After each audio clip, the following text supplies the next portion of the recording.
So throughout the course of a project, there's a lot of very important decisions that need to be made at key stages of development. If those decisions are not made at the right time, bad things can happen. So projects can go off in a wrong direction, spending a lot of time and money maybe in a way that isn't really what management wants. You can suffer design delays because things have not been planned.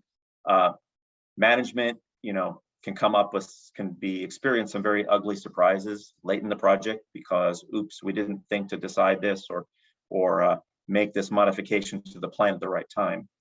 And ultimately that could mean a project gets killed late in the project, or even worse, it gets out in the field, or you're very late in the commercialization stage and you find yourself fixing problems.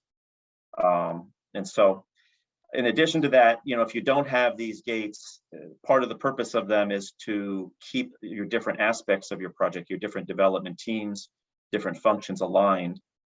And so if you don't have good alignment between the progress of these different parts of the project, you're going to get disruption between the teams. So, testing might be disrupted because one group isn't ready or doesn't have something complete.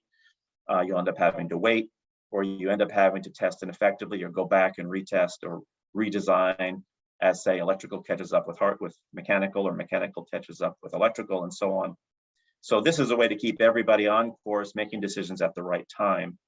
And I think most importantly, making sure that your problems get addressed early and your testing gets done early enough so that you are not making changes once you're trying to ramp production.